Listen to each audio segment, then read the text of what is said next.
Paper leakage విషయం అంటే చాలామంది ఏదో ఏముందిలే అది విద్యార్థుల సమస్య, అది పెద్ద పట్టించుకోవాల్సిన విషయం ఏముంది అనుకుంటారు. ఇంకొందరు అయితే బీజేపీ సపోర్ట్ చేసే అంధభక్తులు పేపర్ లీక్ చేసినోడిని, ఆ పేపర్ లీక్ కారణమైన అసమర్థ మంత్రులని, ప్రధానులని సపోర్ట్ చేసుకుంటూ మాట్లాడుతారు.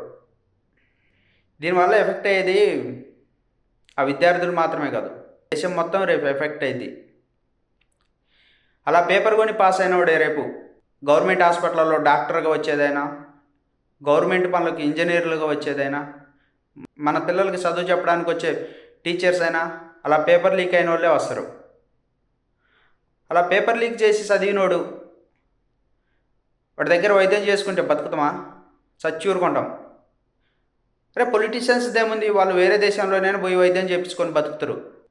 మిగతా జనం అంతా వేరే దేశాల్లో పోయి విదేశాల్లో వైద్యం చేయించుకొని బతకలేరు కదా.